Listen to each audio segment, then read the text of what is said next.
Hello friends, in today's video I'm gonna be walking through how to change order of products on Shopify. But before getting started this video, make sure to subscribe. How to animate. So first of all, go to products and select collections,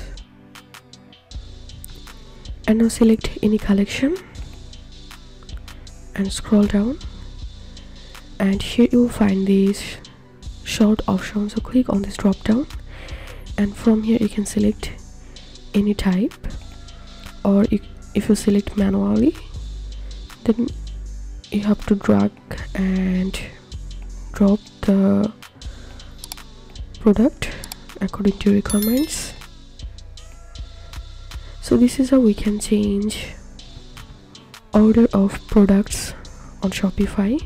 If you think to see more Shopify videos, please check the links in descriptions. If this video helped you, give a thumbs up and please consider subscribe. How to animate. Thank you for watching.